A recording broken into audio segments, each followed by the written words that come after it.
J'ai réfléchi sur le rugby en prenant toujours le même schéma qui est comment l'économie de marché et comment le marché qui est devenu l'idéologie dominante sans contrepoids fait marcher le monde et tous les secteurs du monde, comment le compte d'exploitation annuel et le profit à court terme empêchent toute vision stratégique de long terme, que ce soit pour tout ou n'importe quoi, un État et même un sport, et je coordonne ça avec le lent effondrement. Enfin, deux choses qui peuvent apparaître contradictoires, c'est d'un côté le lent effondrement du rugby français à travers les matchs internationaux, tournois destination et confrontations nord-sud, où la France, qui était un pays qui était dans le top 3 à une époque, et qui avait une spécificité qui était le French flair. La balle est pour les Français, voilà, ça repart, il y a le surnombre, il y a le surnombre Benazi, la passe pour Tamac, il y a Philippe Sella là-bas, il y a Cabane, il y a Delegue, et il y a peut-être un essai au bout, bah oui, c'est l'essai de la victoire, c'est l'essai de la victoire, et c'est de Sadourny, et l'équipe de France gagne le match. Les Français jouent d'une façon différente des Anglais. Ils semblent plus à l'aise avec la balle. Les essais les plus grisants ont été marqués par des Français. Je me souviens d'un match à Twickenham il y a quelques années où tout le monde a pensé que Serge Blanco toucherait dans son embut pour avoir un renvoi aux 22 mètres. Mais non, il a commencé à courir avec la balle et les Français ont marqué un essai magnifique contre l'Angleterre. En fait, ils ont perdu le match de quelques points, mais ce fut l'un des plus beaux essais qu'il m'ait été donné de voir.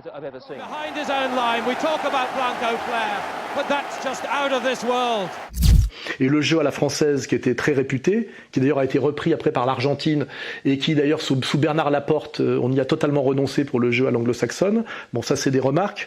Dominateur en mêlée, intraitable en défense, les Français peinent à marquer des essais.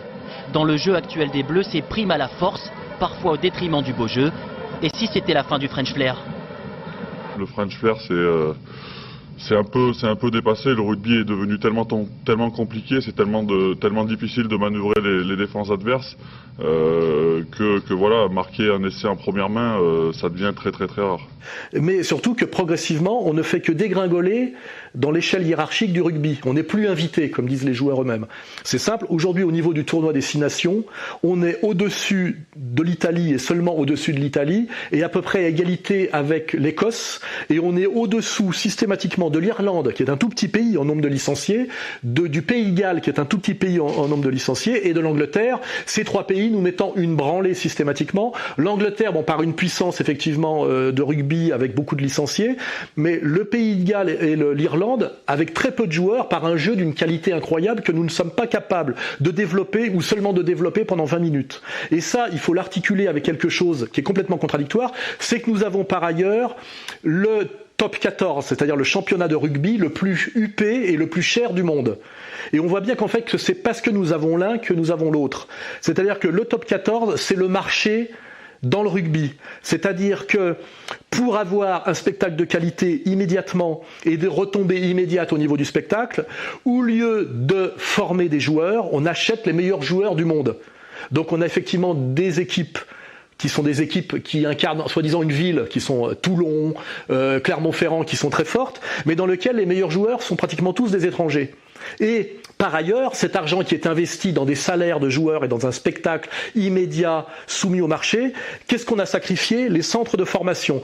Les centres de formation fonctionnent encore comme fonctionnait le rugby de papa, réduit au sud-ouest, et effectivement qui nous donnait une suprématie dans le rugby jusque dans les années 80. Là, on peut faire le parallèle avec le football. Si à un moment donné, on a décollé dans le football, alors qu'on avait un championnat très pauvre, on a le championnat le plus merdique d'Europe, puisqu'on est, on a très peu d'équipes très fortes.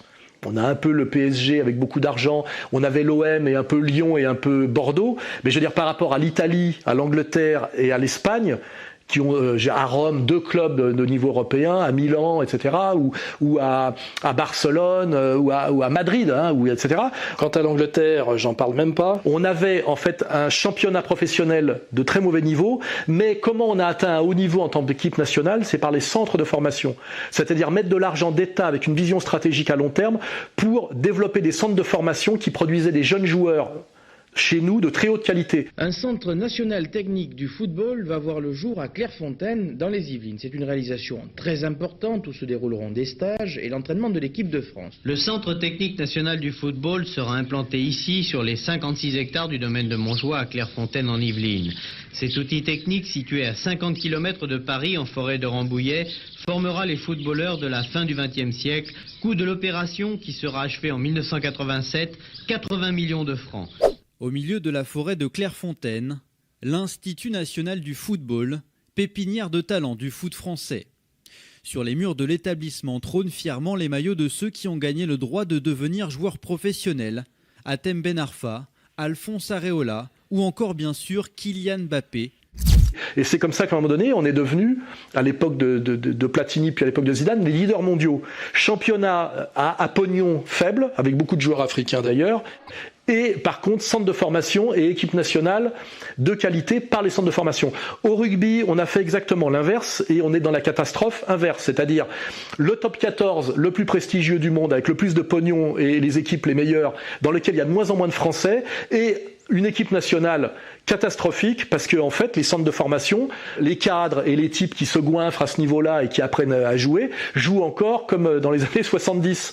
Donc si on veut sauver le rugby français, il va falloir faire comme on a fait dans le football, il va falloir en rabattre un peu sur le top 14 et le tout pognon et avoir une vision stratégique nationale, c'est-à-dire au-delà de la logique du pognon, et créer des centres de formation qui soient au niveau des centres de formation qu'ont les autres grandes équipes. Sinon, on va, dans 3 ans, on sera battu par l'Italie. Et puis surtout, on a de moins en moins envie de regarder le tournoi Destination parce que l'équipe de France qui est capable de gagner face à, je vais pas dire de bêtises, mais je crois que c'était face au Pays de Galles ou à l'Irlande, enfin 2 équipes assez proches et très spectaculaires et très belles à regarder jouer, on mène 16-0 à la fin de la première mi-temps. Parra anime parfaitement, précidencé, passe. Allez, le décalage, il est là pour Louis Piquerman qui repique intérieur, bien servi par Médard. Et le premier essai avec Fofana sur les extérieurs. Ntamak, la transmission est bonne pour Ituria. Ituria qui va transmettre au contact pour Huguet. Quel essai magnifique des Bleus. On peut pas perdre normalement. Et on perd à la suite du match. Parce que l'équipe de France, qui, quand elle joue en sur-régime pour jouer au même niveau que les autres, n'arrive pas à maintenir son niveau de jeu plus de 20 minutes. Et après, ça part dans le n'importe quoi. Ouais, on est sur un avantage d'ailleurs. Avec le jeu au pied de Park, ça c'est pas très bien joué. Yoann Huget, attention quand même, a bien contrôlé ce ballon. Terrible boulette. Terrible boulette là de Yoann Huget qui offre un essai à Georges North et ce match est complètement relancé en 11 minutes. Ce ballon, il était important ce ballon, allez, de la vitesse, allez, on joue partout. Vamaina qui allonge sa passe, attention, contre de Georges. Le contre terrible sur cette passe sautée, le doublé pour le Grand North. Terrible action. Romain Ntamak est encore au sol. C'est-à-dire quand ils veulent jouer comme jouent les autres joueurs, ils explosent parce que ça va trop vite pour eux. Transmission avant d'aller au sol, parce que tout le problème c'est les vitesses de transmission dans le jeu moderne. Il suffit de regarder. Ça veut dire passer sur une jambe, passer les bras et transmettre avant d'aller au sol et non pas après aller au sol. Et la précision des passes et la vitesse des passes. C'est ça qui fait la différence entre le jeu français et le jeu des équipes qui sont au-dessus. C'est la vitesse et la propreté de la transmission. Je suis pas spécialiste de rugby, mais si vous me donnez l'équipe de France à gérer et les centres de formation, je vous garantis qu'en 5 ans, je vous sauve le rugby français, tout ça parce que j'ai un cerveau qui fonctionne, que je sais regarder, que ce soit la boxe, le football ou le rugby, c'est pareil. Vous verrez que Soral, quand il s'intéresse à un sujet, il fait le boulot toujours de la même façon. Il décortique et il voit où est le problème. Donc, révolution dans le rugby comme on l'a fait dans le football et mettre de l'argent, de la stratégie et de la vision stratégique et de la volonté politique et du coup de pied au cul pour sortir d'un certain confort, de certaines prébandes issues du lointain passé pour créer des centres de formation qui produisent des joueurs au niveau des joueurs de l'hémisphère sud, mais même au niveau des joueurs irlandais et gallois actuels. Je parle même pas des Anglais, parce que les Anglais c'est un jeu de puissance qui à la limite, c'est pas ça qui m'inquiète. Ce qui m'inquiète, c'est que quand vous regardez le nombre de licenciés qu'il y a au Pays de Galles ou en Irlande, ils produisent un jeu de bien meilleure qualité que le nôtre, sans passer par la force, mais passer par le talent.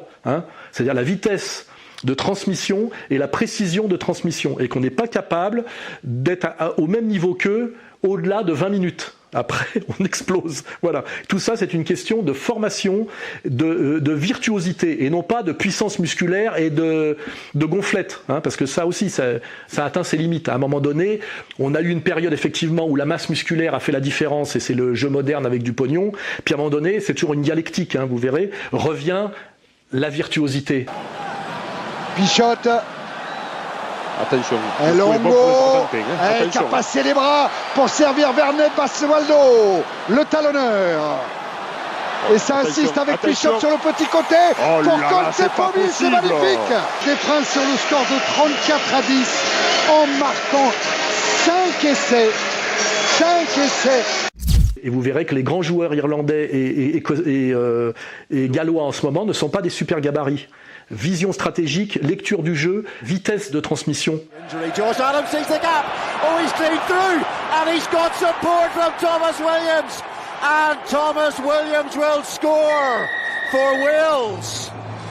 And at the end of a series of bunches of punches, this Welsh side are back in the game, and my goodness, did they need that score right now. D'ailleurs, c'est pareil que dans le foot, hein. On le voit bien, hein. À un moment donné, c'est la précision de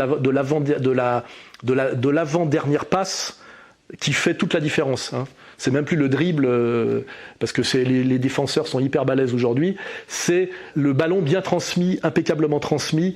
Coming from Aderipthi is the top goal scorer as the ball played in early by.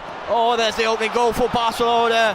It's an excellent ball played in from the left from Jordi Alba. And Lionel Messi makes no mistake on this occasion.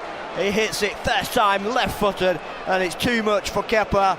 C'est à ce niveau-là que ça se joue dans le football. Et vous verrez que ça correspond au rugby, à la transmission précise et rapide du ballon avant d'aller au sol, ou quand on est au sol, de le faire vivre correctement sans perdre de temps. Vous verrez que c'est là où les Français sont très très déficitaires par rapport aux grandes équipes actuelles.